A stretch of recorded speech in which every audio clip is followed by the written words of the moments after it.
Welcome back नाजरीन। एक लंबी ब्रेक से वापस आ चुके हैं और जिन्होंने अभी ज्वाइन किया है उनको एक दफ़ा फिर ईद मुबारक। ईद की स्पेशल ट्रांसमिशन आप देख रहे हैं और मैं हूं आपका मेज़बान अली ख़ान। इस वक्त हमें एक बहुत ही खूबसूरत कपल ने ज्वाइन किया है ईद की इस ट्रांसमिशन में। सबसे पहले तो सर आपको बहुत बहुत ईद मुबारक। फैसल जैदी साहब और हमारे साथ मौजूद हैं उनकी वाइफ हिना जावेद साहिबा। कैसी हैं आप? ठीक ठाक हैं? ठीक। ईद मुबारक आपको भी ईद मुबारक सर, आपको भी ईद मुबारक। और हमारा अभी ऑफ एयर गुफ्तगू चल रही थी और बड़ी गप्पें लग रही थी और शरारतें याद कर रही थी जो है मैडम अभी।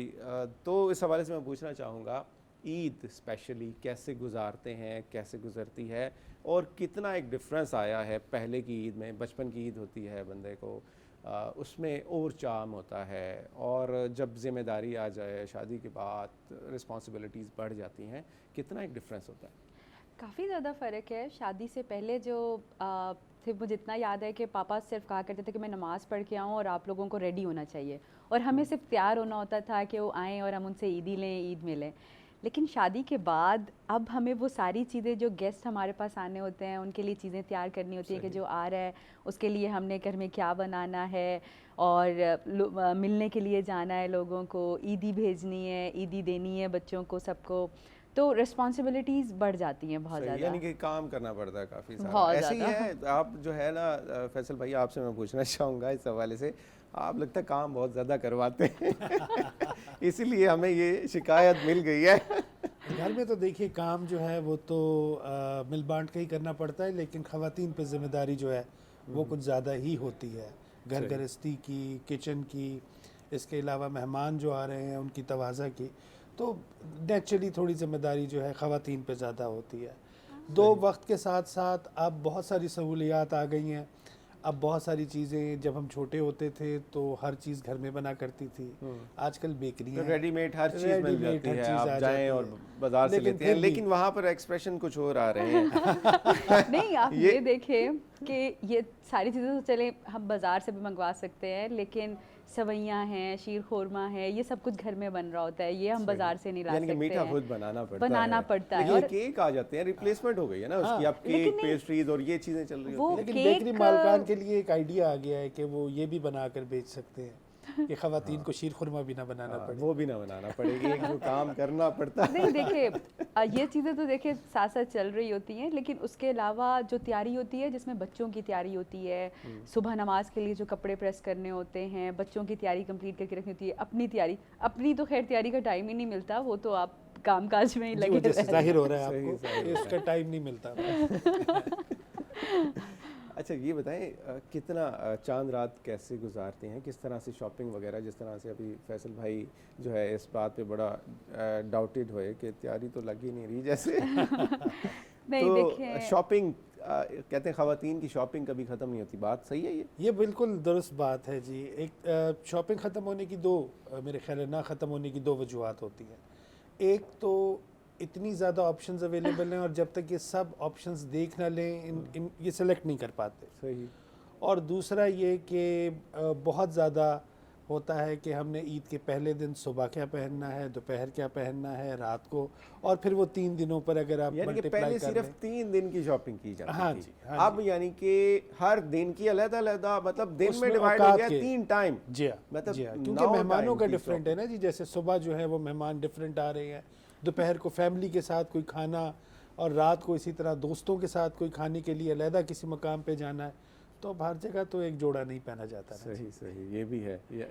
यानी कि इस मामले में मर्द हजरात तो बेचारे देखें, एक जोड़ा पहनना होता है, एक आदमी वेस्ट कोट ले ली, वो पूरा दिन चल गई, अगले दिन फिर भी चल गई। हम ख़वातीन ऐसे ही बदनाम है कपड़ों के पीछे। देखिए, शॉपिंग की आप बात कर रहे थे कि चांद रात को निकलना और शॉपिंग करना, तो हम लोग इस तरह से करते हैं कि मैं ख़ास तौर पे मैं पहले ही ऑनलाइन बैठ के सारी ऑप्शंस देख लेती हूँ कि यार वो ट्राई करने की बजाय बेहतर है कि आप पहले देख लो आपको क्या जाके देखना है, और आप सिलेक्टेड आउटलेट पे जाओ, उसी आउटलेट पे, और आप जाके वो वाला आइटम जो आपने पसंद किया होता है आप ले लेते हो। सही। तो मेरा ये कोशिश होती है कि ईद से एटलीस्ट 2 दिन या 3 दिन पहले मैं ये सारे काम कर लूँ, क्योंकि ईद चांद रात पे तो इतना रश होता है कि बाजार में बंदा निकल ही नहीं सकता, आप निकल ही नहीं सकते हो। सही सही। तो साथ जाते हैं आपकी शॉपिंग करने जब जाते हैं या आप अकेली जाती हैं? देखिए, जब मैं ऑनलाइन शॉपिंग कर रही होती हूँ तब तो ये साथ होते हैं। अच्छा। चॉइस करवाने में दिखा देती हैं ये वाला, ठीक है, लेकिन जब आप फिजिकली जाती हैं वहाँ पर तो वो आपको ही जाना पड़ता है वो अकेला। मैं जाती हूँ अक्सर, ये अगर जाते भी हैं तो वो क्या होता है, एक सोफे पे जाके बैठ जाते हैं, मैं जाके ट्राई कर लेती हूँ, देख लेती हूँ, जो अच्छा लग रहा होता है ले सही लेती हूँ। सही। फैसल भाई ऐसे ही होता है क्या वाकई ही? बस ये इसमें यही कहा जा सकता है कि क्योंकि मैंने इस प्रोग्राम के बाद घर भी वापस जाना है, ये सही कह रही है। देखिए आप असल में एनालिस्ट भी हैं और बड़ी अच्छी नज़र रखते हैं, इकोनॉमिक्स के पॉइंट ऑफ व्यू से भी बड़ा डीपली देख रहे होते हैं चीज़ों को, तो बड़ा मतलब आपको तरीका आता है हैंडल करने का। जी हाँ, इसमें अक्सर मेरी कोशिश होती है कि इनके साथ जब गुफ्तगू करूं और इनके साथ इन टॉपिक्स को जब हम इन पे बात करते हैं तो इन्हें मैं बताऊं कि ये तमाम चीज़ें, एक तो हम कंज्यूमर सोसाइटी बन गए हैं, हम चीज़ों को कंज्यूम कर रहे हैं, प्रोड्यूस नहीं कर रहे हैं।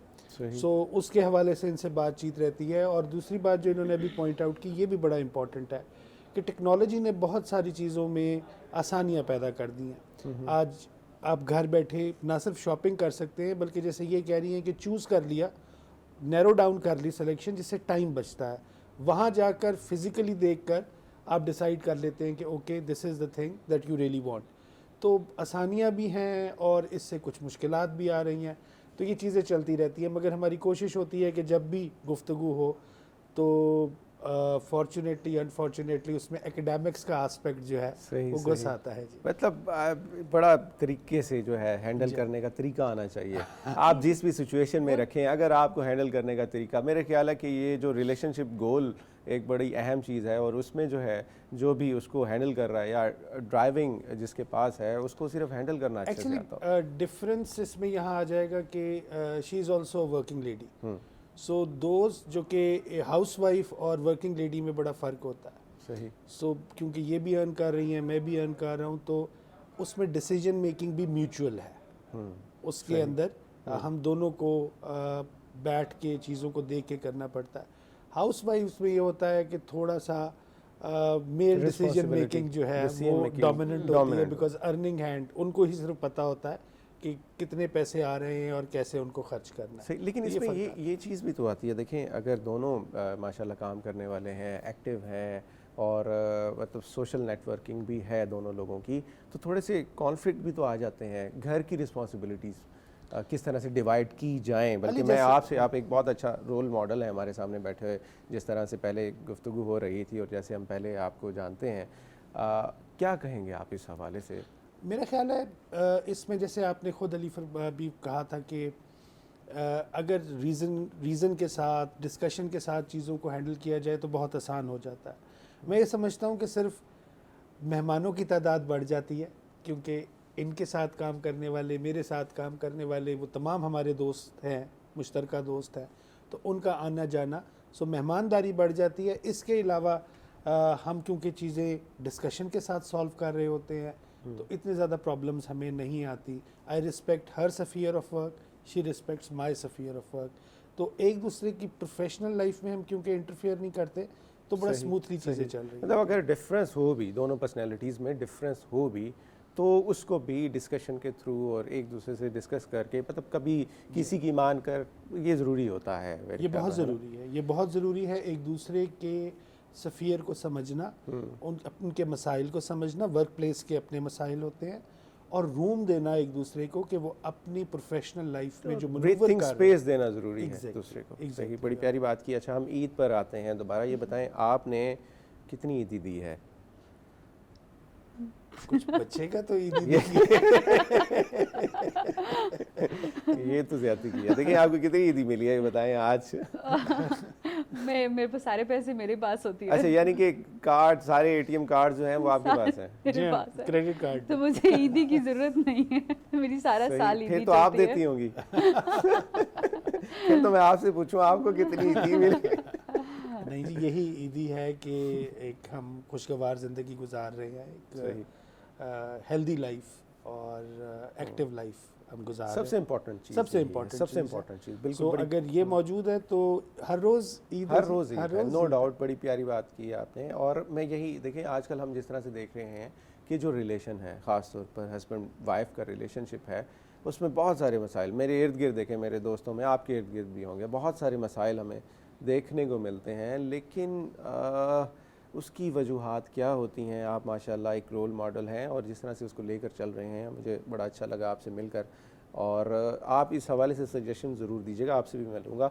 ब्रेक का टाइम हो गया है, ब्रेक लेते हैं। ब्रेक के बाद नाजरीन वापस आएंगे और जो है हमारे साथ हमारी एक सिंगर हैं वो भी मौजूद होंगी, हम म्यूज़िक भी सुनेंगे और कुछ पर्चियाँ यहाँ पर पड़ी हैं, वो पर्चियाँ भी हमने ज़रूर इनसे निकलवानी हैं और उस पर जो एक्ट होगा वो इनको करना पड़ेगा। ब्रेक के बाद मिलते हैं।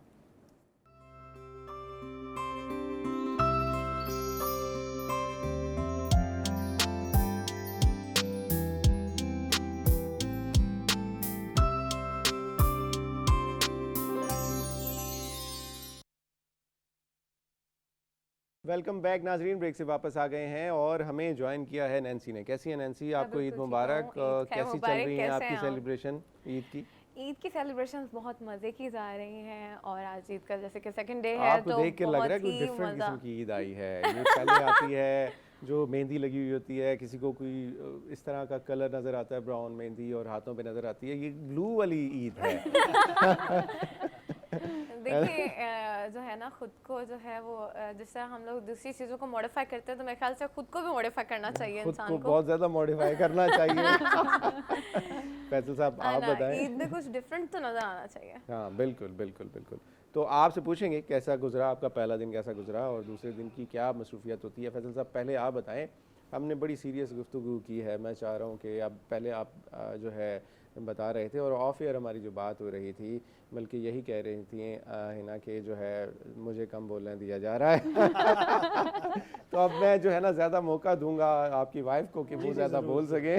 आप बताएं इनके बारे में, इनकी कोई ख़ास बातें, इनका जो है कब इन्हें गुस्सा आता है, और ईद पे कोई जब शॉपिंग करा रहे थे, जब आपने बताया पहले कि जैसे, तब इनको कोई गुस्सा नहीं आया किसी बात का? खर्च करते रहें जितना, कोई इशू नहीं गुस्सा है? बिल्कुल भी नहीं आता है। मैं बल्कि अच्छा। बहुत कोशिश करती हूँ कि कभी तो गुस्सा आए, लेकिन गुस्सा आता ही नहीं है। मतलब ये कैसे होता है, ये गुस्सा ना आने वाला कोई हरबा, कोई ऐसा कोई है, कोई रूल ऑफ थंब जिससे गुस्सा ना आए, और बेगम की बात का गुस्सा ना आए?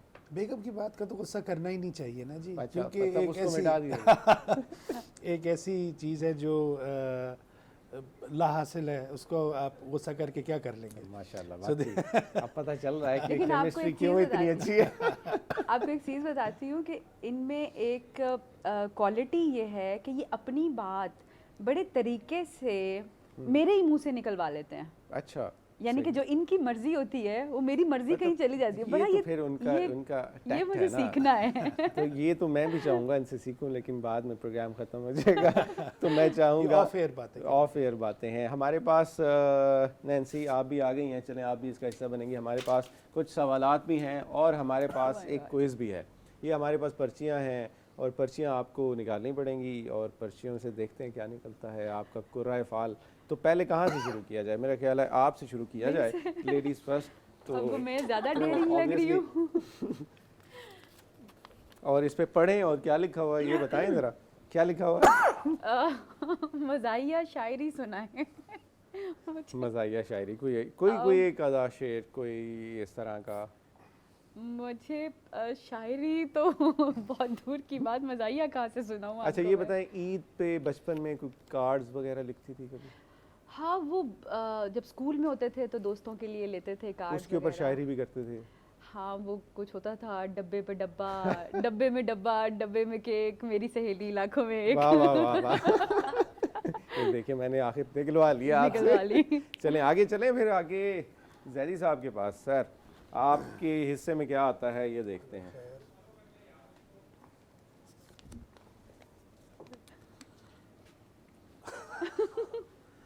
चार तरह से रो के दिखाएं। हाँ, चार तरह। ये असल में नैन्सी की हंसी इसलिए निकली है क्योंकि अगली पर्ची नैन्सी। तो मुश्किल तो काम है, ये क्योंकि चार तरीकों से एक एक दफ़ा ही निकालनी होगी ना। नहीं हो सकता, दूसरी दफा भी निकाल। अच्छा जी, मुश्किल काम है, चलें। ये ऐसे कभी रोए आप क्या? मुझे वीडियो दो हो बनानी गए। चाहिए थी इनकी। हो गए जी। हाँ, दो हो गए, दो रहते हैं आपके अभी।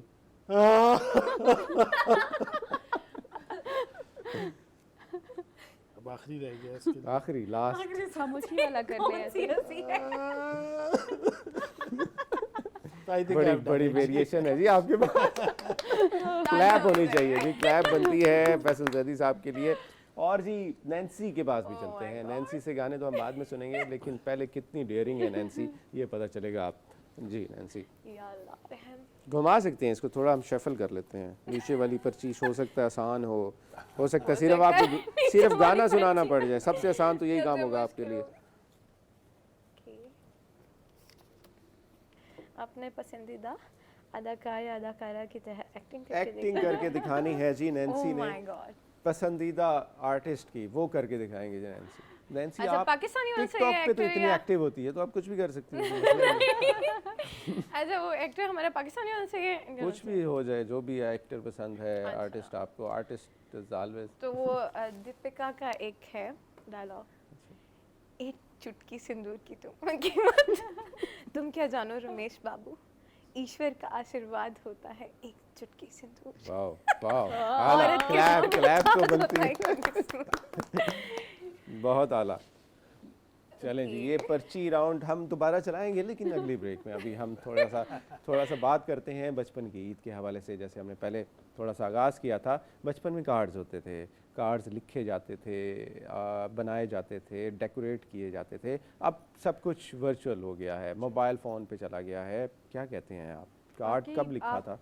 निकलते थे, एक ईद की तैयारी लग रही होती थी कि आप जाके ईद कार्ड्स ले रहे हैं, उनको लिख रहे हैं। उनके साथ हम, याद है हमें कि हम चूड़ियों का पैक और मेहंदी रखा करते थे, और जब स्कूल में जाते थे तो दोस्तों को गिफ्ट किया करते थे, वो जाके देते थे हर हाँ। फ्रेंड के लिए। तो और वो हम बहुत उसकी अच्छा तस्वीर भिजवा देते हैं। अब हम हाँ, अब सिंपल एग्जैक्टली एक मैसेज कर देते हैं। वो ईद वो मुबारक का एक ऐसा लंबा मैसेज चौड़ा होता है जो मैसेज हम होता है। ब्रॉडकास्ट कर रहे होते हैं अगले 100 लोगों को। ऐसे ही। नीचे आपने नाम लिखा हुआ होता है। ऐसे ही। वो ऐसा नहीं है कि किसी कोई आपकी दोस्त Specifically बेस्ट जा रहा हो फ्रेंड किसी होती के है, पास। कोई आपकी कोई सिर्फ दोस्ती होती है। आप सबके लिए एक ही चीज़ सबको अपने एक लाइन पे रख दी है। ऐसे ही। लेकिन ये है कि कुछ स्पेशल यानी कि ये मिसिंग है, ये वाला एलिमेंट जो बहुत- है हम मिस कर रहे हैं। जी। और मतलब हम नेक्स्ट जनरेशन को देखें तो उनके पास तो ये चीज़ हो ही नहीं ना। हम तो फिर भी उस ट्रांजिशन फेज से गुजर चुके हैं, हमने वो देखे हैं, वो कार्ड्स दिए हैं। वो एहसास नहीं रहा, वो मोहब्बत जो उस दौर में थी वो चीज़ अब नहीं रही। लोग इतने सोशल हो चुके हैं कि लोगों के अंदर वो एहसास, वो कहते हैं अच्छा ये हमने अपना पैगाम भेज दिया, मतलब फॉर्मेलिटी हम लोग पूरी कर रहे हैं अपनी। सही हम लोग अपनी वो मोहब्बत या खलूस जो हम लोग थे वो कन्वे नहीं कर रहे हैं आगे। सही। और हम लोग सबसे उसको- सबसे ज़्यादा अनोइंग चीज़ जो एलीस में होती है वो होती है कि आपको रात मैसेजेस आना शुरू हो जाते हैं जैसे ही चांद ऐसे ही का व्हाट्सएप ऐलान होता भर है। जाता है, फुल हो या- जाता और है। उन मैसेजेस के नीचे नाम नहीं लिखा होता और वो नंबर भी आपकी लिस्ट में नहीं होता। अब आप सोच रहे होते हैं ये ये कौन है? किसने भेजा था? तो पूछना पड़ता है और मोबाइल बीवी से छुपाना पड़ता है। ये ऐसा हुआ है, मोबाइल छुपाया है? आपको पासकोड पता है? हम दोनों के पासवर्ड सेम है। मेरे फोन और इनके फोन अमेजिंग, ये तो बड़ी बात है। अच्छा, अब ये कार्ड्स ये की देख बात लें है। Ideal कि ये couple. देख लें कि कोई कहने और का मोबाइल, मकसद है कि दोनों का जो मोबाइल है वो इनके थंब इम्प्रेशन से खुलता है। अच्छा यानी कि आपको ऐसे इजाजत भी नहीं है? ऐसे इनकी यानी कि इजाज़त के मोबाइल बगैर यूज आप अपने करने की मोबाइल इजाजत को नहीं नहीं है। लगा सकते। सही सही। चलें हम जो है मेरे ख्याल है नैन्सी से एक आधा सॉन्ग सुन लें और उसके बाद एक और राउंड भी है रैपिड फायर का, वो भी करेंगे। कौन सा नैन्सी गाना सुना रही हैं? आज ईद की सेलिब्रेशन चल रही मेरे है तो ख्याल कोई से तो हम लोग बिस्मिल्लाह करते हैं, एक बड़े खूबसूरत सॉन्ग से। सही। तो मैं चाहूँगी कि वो तय किया जाए। चलें जी, बिस्मिल्लाह से, बिस्मिल्लाह से, Exactly. बिस्मिल्लाह से जी। हम सुन रहे हैं।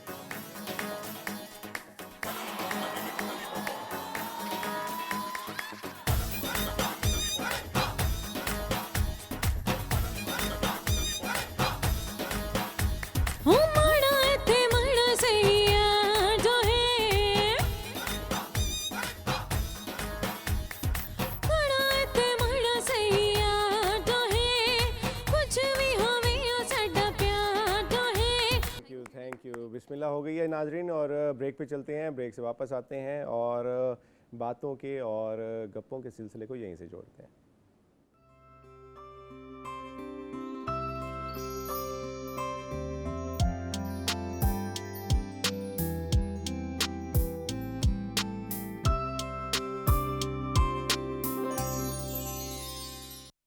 वेलकम बैक नाजरीन, ब्रेक से वापस आ गए हैं और बड़ी मज़े की गप्पें चल रही थी। गाने से पहले नैन्सी ने बड़ा मज़े का गाना सुनाया और मेरे पास एक और राउंड है, वो है रैपिड फायर राउंड। उसमें हम सवाल पूछते हैं और आपको जवाब देने पड़ते हैं। हलफ ना उठाएं, फिर भी हमें उम्मीद है कि आप सच बोलेंगे। तो सबसे पहले आपसे ही शुरू करते हैं। अच्छा, आपको डेयरिंग मैं ही लग रही हूँ। सही है, ठीक है जली साहब, इजाज़त है ना? पहले यहाँ से शुरू करते हैं जी। पहला क्वेश्चन है, सबसे बड़ा झूठ किससे बोला और कब बोला? सबसे बड़ा झूठ मैंने खुद से बोला। अच्छा। और जब मैं एफएससी में थी तब बोला कि मैं डॉक्टर बन सकती हूँ। अच्छा। बस वो सबसे बड़ा सबसे बड़ा झूठ था। चलें नेक्स्ट क्वेश्चन पर आते हैं। बचपन की कोई ऐसी शरारत जिससे जो है बहुत तंग हुए हों घर वाले या जो भी थे, कोई ऐसी शरारत या? मेरी हर चीज़ ही, हर एक्शन ही शरारत होता था। अच्छा, मैं मतलब बहुत आप शरारती जो होती है थी। शरारत के अलावा कुछ नहीं करती थी? कुछ भी नहीं करती थी, तो डांटे भी सबसे ज़्यादा मुझे पड़ रही होती थी। सही। सबसे बड़ी शरारत जो थी वो थी, मैं बहन भाइयों में सबसे बड़ी हूँ, मेरे 2 छोटे भाई हैं। तो सबसे छोटा भाई ना बड़ा लाडला था माँ पापा का। तो माँ पापा ने सो जाना और जब वो सो जाते थे दोपहर को, तो तब हमारी शरारतों का टाइम शुरू हो जाता था। सही। तो उसको हम पकड़ लेते थे साथ, उसको कि क्योंकि उसको अम्मी बहुत अपने पास छुपा के रखती थी कि ये इसको चोट ना लग जाए या कुछ इस तरह से। तो छोटा तो सबसे लाडला होता सबसे है ना? लाडला होता है। तो हमने एक झूला बांधा दरख्त के ऊपर, दरख्त के साथ ना, तो उसको बिठाया कि आओ तुम्हें झूला झुलाते हैं, और उसको ज़ोर ज़ोर से झूले दिए जाएं। ठीक है, और इतने ज़ोर से दिया कि वो गिर गया। अब वो जब गिरा ना, तो नीचे कोई ईंट थी या पता नहीं क्या था, जिससे उसका सर फट गया। तो अब हमने कहा ये तो हमें डांट पड़ेगी। हम उसे उठाया, उसको चुप कराया और उसको ले गए पीछे, हमारा एक डेरे के साथ ना एक कमरा होता था, वहाँ जाके उसका खून साफ़ किया, क्योंकि खून निकल आया था। उसका खून साफ़ करके उसको चॉकलेट्स दी, उसको जूस दिए, उसको कैंडीज दी, ताकि वो उसको भूल जाए। माफिया शाफिया उससे मांगी होंगी नहीं कि नहीं नहीं बताना नहीं, ना। भूल जाए, क्योंकि उसको याद, मतलब वो इस तरह से था कि 3 साल का बच्चा था, तो शिकायत तो लगाने वाले उसमें था ही नहीं। सही। तो वो भूल जाए किसी तरह से, माँ पापा को बताए ना, डांटना पड़े हमें। तो बच गए। अगले दिन सुबह स्कूल जाने लगे तो अम्मी सबके बाल ब्रश किया करती थी, खुद ही तैयार कराती थी। तो जब उसको तैयार कराया तो पता चल गया कि जब वो चीखा कि यहाँ तो मेरा जख्म है, और तब पता चल गया कि ये इनकी तब वजह फिर से क्या हुआ हुआ था। आपके साथ? बहुत बुरा। बहुत बुरा। सही। आपसे पूछते हैं हम जी, ये बताएं कि आपने बचपन में सबसे ज़्यादा तंग किसे किया? तंग जाहिर बात है, अम्मी अब्बू को ज़्यादा मेरे लाड जो हैं वो मेरे अंकल ने उठाए हैं, चाचा ने। अच्छा। और जितनी ज़्यादा उनको तंग किया मेरे ख्याल है किसी और को नहीं किया। सही सही। तो उसके बाद कुछ होता था रिएक्शन उसका? नहीं, जब मैं ज़िद करता था तो उस पर तो कभी भी उनकी तरफ से वो हमेशा मेरी ज़िद्दें तमाम पूरी करते थे। लेकिन क्योंकि वो फ़ौज में थे तो डिसिप्लिन के मामले में एक रेड लाइन थी। सही। वो क्रॉस वो नहीं होने देते थे। तो वो क्रॉस कभी हुई? बाकी जितना लाड ज़िद वो तमाम फौरी पूरी कर देते थे। सही सही, यानी कि मतलब इतना रहा है, इतना ज़्यादा एक्सट्रीम पर नहीं गए, वो उसके इर्द गिर्द ही, वो जो आपकी रेड लाइन थी उससे पीछे ही रहे हैं, डिफेंसिव मैकेनिज्म में रहे हैं ताकि मार ना पड़े ज़्यादा। अच्छा ये बताएं, खेल खेलते हुए स्पोर्ट्स से आपका ताल्लुक रहा होगा कि बचपन में तो हर कोई ना कोई गेम ज़रूर खेलता है, बेईमानी की कभी? क्रिकेट बहुत खेली और उसके अंदर ऑफ कोर्स छोटी मोटी चलती हैं भाइयों के साथ भी। और जब हम ग्राउंड में खेला करते थे, कॉलेज को रिप्रेजेंट कर रहे थे, तो इस किस्म की छोटी मोटी ऐसी चीज़ें ज़रूर होती थी जिसके अंदर हम कोई ना कोई चीज़ गोल कर जाते, थोड़ी बहुत कर जाते थे। अच्छा एक और सवाल है, बेगम से झूठ बोला कभी? बेगम से जुर्रत नहीं है जी। ये अभी बैठी है साथ, इस वजह से क्या? नहीं, आज कन्फेस कर सकते हैं आप अगर बोला है तो। आप जो है प्रोग्राम जो है दुनिया को दिखा रहे हैं, साथ वो बैठी हुई हैं और ये रिकॉर्ड लेकिन भी हो अभी रहा मैं है। ये भी इनसे हलफ लूंगा ना कि अभी इस झूठ को माफ कर दिया जाएगा। क्या चाहते हैं आप, ईद वाले दिन घर में लड़ाई हो? अच्छा थोड़ी ना लगता लेकिन है। एक दिन इम्यूनिटी दे देना, आज वो कन्फेस करने जा रहे हैं। मैं आपके सामने मान जाऊंगी, घर जाके सही सही, चलें जी, अब क्या कर सकते हैं। ये केमिस्ट्री अच्छी होने की एक बहुत बड़ी वजह ही है। झूठ ऐसा बोलो जो पकड़ाई ना दे। और अगर पकड़ाई दे तो मानो मत, हाँ, फिर माफी मांग लो। मानो मत। अच्छा, मानो ही ना। सही कि हमने किया ही नहीं है। मैं आपको टिप्स दे रहा हूँ। मुझे आपसे ज़रूर टिप्स लेनी पड़ेंगी। अच्छा नैन्सी, आप बताएं, ये बताएं कि कितनी शरारती थी और बचपन की शरारत। मैं बचपन से अब तक जो हूँ शरारती ही हूँ। मेरा ख्याल से कोई एक शरारत सुनाएं। कोई एक शरारत, हम लोग हमारे नेबर्स होते थे तो दोपहर में जब मतलब सबके घरों में ये सीन होता था कि जब अम्मा बाप सो जाते होते थे तो सारे बच्चे जो हैं वो स्कूल से या होमवर्क करके फ़ौरन से दोपहर का टाइम देखना, गर्मियों की दोपहर की बात कर रही हूँ, कि बाहर निकलते थे गली में, और हमारे कॉर्नर पे एक घर होता था। अभी शायद वो मुझे देखें तो वो मतलब कहें कि अच्छा ये वो बच्चे हैं।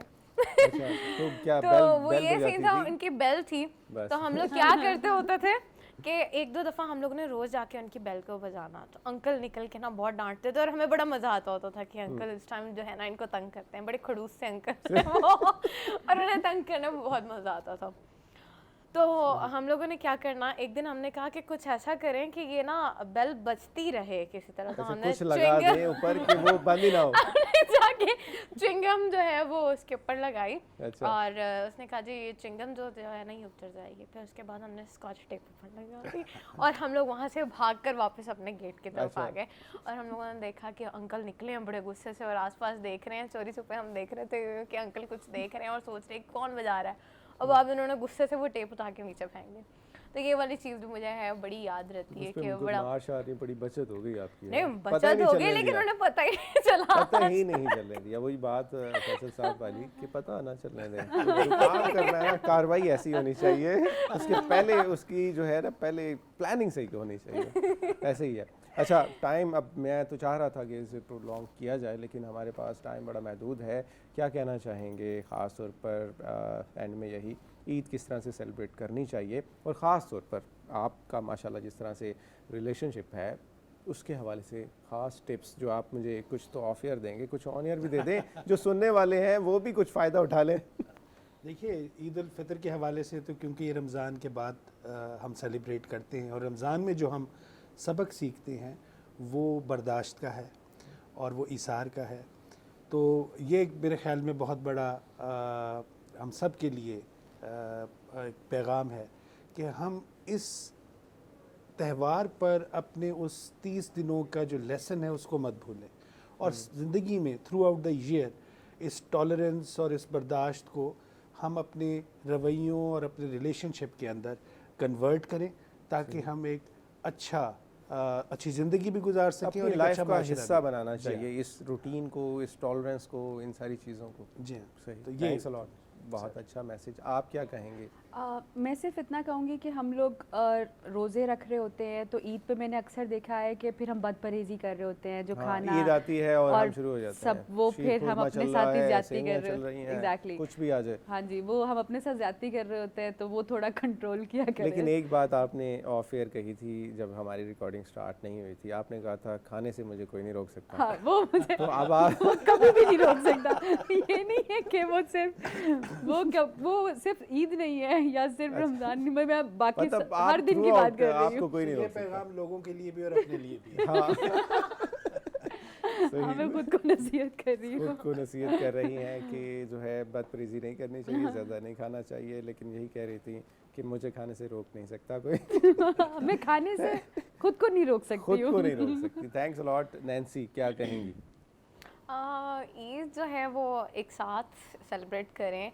जैसे कि हम रमज़ान में अभी बात कर रहे थे कि बर्दाश्त करते हैं, तो सिर्फ रमज़ान में ही जो भी हम लोग अपनी जो गुनाह किए होते हैं सेलिब्रेशन उनके में उसी तरह से बिल्कुल। पार्टिसिपेट करते हैं, मुस्लिम्स जिस तरह से कर रहे होते हैं उसका हिस्सा उसी तरह से बनते बिल्कुल हैं। एग्जैक्टली मैं जिस एरिया में रहती हूँ हम लोग सब मुस्लिम्स में ही रहते हूँ मैं।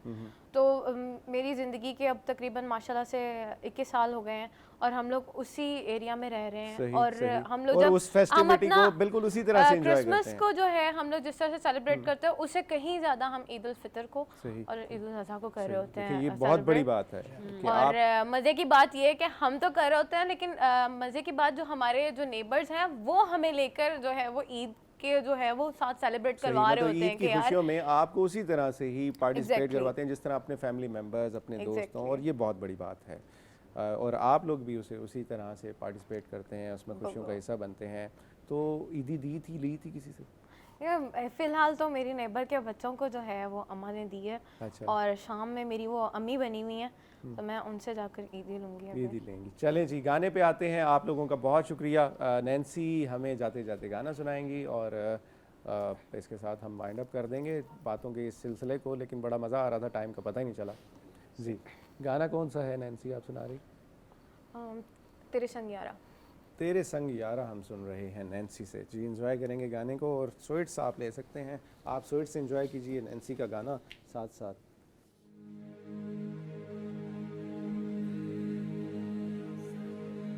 और ये सॉन्ग जो है तमाम हमारे जितने भी सुनने वाले हैं सबको डेडिकेट कर रही हूँ कि हमेशा साथ साथ रहें और खुश रहें, बहुत ज़्यादा खुश रहें। और ईद जो है वो बहुत ही एक्साइटमेंट के साथ और हल्ले गुल्ले के साथ एंजॉय करें और दूसरी कौमों पर भी अच्छा इम्पैक्ट पड़े जिससे।